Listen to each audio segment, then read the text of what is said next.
Kumusta, mahal kong mga manonood, maligayang pagdating sa aking channel. Ang babaeng aura na si Tagba Buyak Ustan ay nagpakita ng kanyang pangangatawan at maharlika sa shoot ng magazine. Kinuha ni Tuba Buyak Ustan ang kanyang lugar sa mga pinakasikat na aktor nitong mga nakaraang panahon, kapwa sa mga proyektong nilahukan niya at sa kanyang kagandahan at kamahalan.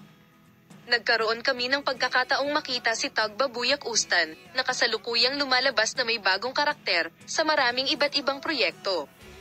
Isa na rito ang December issue ng Elle Magazine. Si Tagba Buyak Ustan, na lumitaw sa harap ng camera para sa isang magazine shoot, ay nagdulot ng kaguluhan. Malaki ang naging epekto ni Tagba Buyak Ustan at Engin Akurek sa kanilang serye sa TV na Kara Para Ask. Ang mga sikat na aktor at ang mga karakter na ginampanan nila sa serye ay lubos na magkatugma sa isa't isa.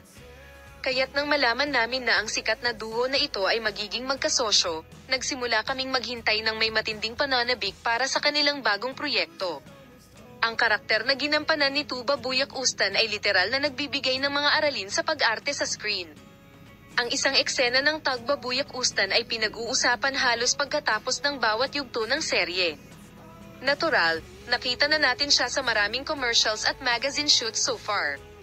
Nagawa niyang maging isa sa mga pinakasikat na pangalan nitong mga nakaraang panahon. Huling lumitaw si Tuba Buyak Ustan sa harap ng kamera para sa issue ng Disyembre ng Elle Magazine.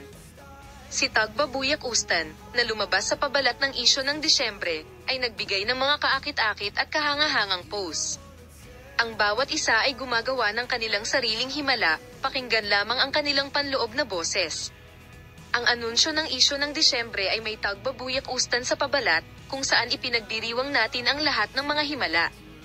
Ang bawat tao'y gumagawa ng kanilang sariling himala, pakinggan lamang ang kanilang panloob na boses, ginawa ito gamit ang mga bantas na ekspresyon.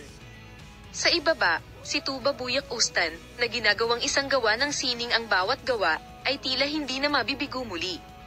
Mga komento at like sa mga post na ito ng Tuba Buyak Ustan sa social media.